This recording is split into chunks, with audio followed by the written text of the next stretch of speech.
Hello again, RoyZesch.REALTOR here with Coldwell Banker Legacy in San Angelo. Today I'm going to continue on the Healthy Living series. I want to talk to you about one of my favorite tricks, and it's called intermittent fasting. So first off, kind of start with the definition of what is fasting. So when you eat a meal, it generally takes about 8 hours for that meal to be processed through your digestive system and that energy to be available. So somewhere after that, if you're fat adapted and able to make that switch to burning fat converted into ketones used for energy, then your body's going to be in a fasted state in doing that. So intermittent fasting means just going longer than that period of time. And so you can kind of stretch it out however long. One guy recommends, Mark's Daily Apple recommends it when you start feeling hungry, it's time to eat. So this is something you got to kind of work into, but over time you can get to where you can go longer periods of time. I can frequently go as much as 20 hours. I'll eat supper one night and won't eat until middle of the afternoon, late afternoon, even the next day, and feel great. And one of the interesting things about this is, again, with ketosis, we talked about it, you can have great mental clarity and great energy levels when you're in ketosis. It's that your body just really likes being able to burn ketones better than it likes being able to burn carbs. It's like a cleaner fuel or something, so to speak. And although obviously there's a limit to it. So it's a matter of just going a little bit longer between your meals, spreading them out. Well, so you ask the question, well, what about breakfast is the most important meal of the day, right? Well, it turns out that a lot of the research that's been done on that was not really very well done. It was, again, humans are hard to do research on because we can't put them in a cage and feed them what we want to feed them and test these things. So they just simply ask people, do you eat breakfast? And then they measured their health levels. And so, yes, there was a correlation there, but correlation isn't causation. So they weren't able to test and find out it was because of eating breakfast that these people were healthier. There was a connection there.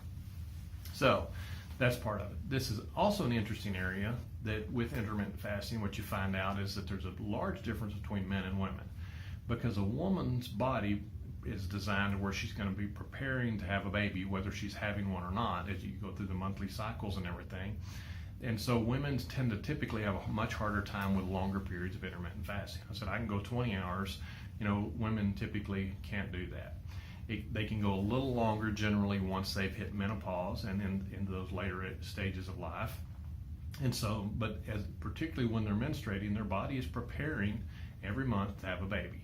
The other thing is ladies will see that they'll have variances at different stages of their cycle and how long they can go.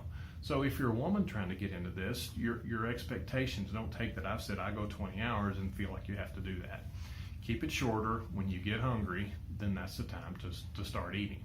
Not just that, a food thought crossed my mind hungry, but to really think, okay, I'm hungry, I need to eat something.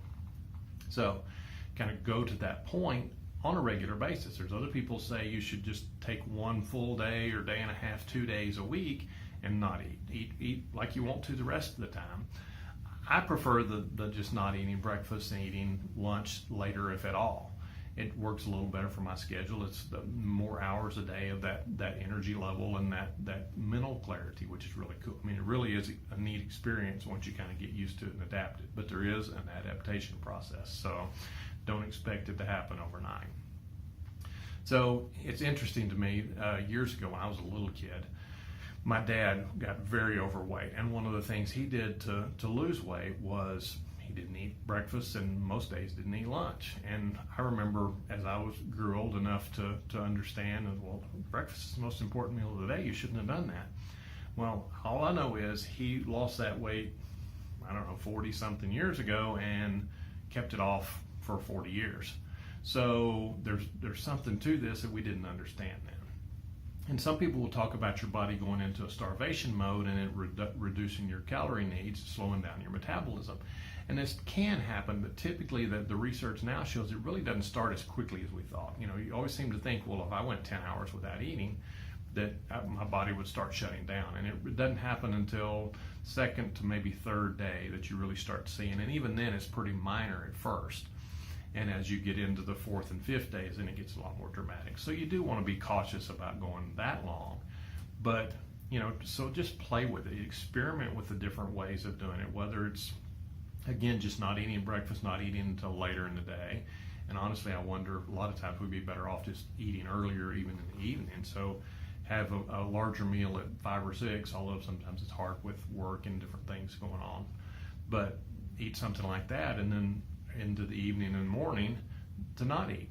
So, or like I say, pick one day a week, say I'm just not going to eat that day, or eat something very minimal and really restrict your carbs. There's some studies that show just extreme carb restriction, and I'm talking almost zero on those days. Once or twice a week can almost have the same effect on your body's fasting. So kind of some interesting research and stuff going on. So anyway, if you have any more questions about any of this, you can always give me a call.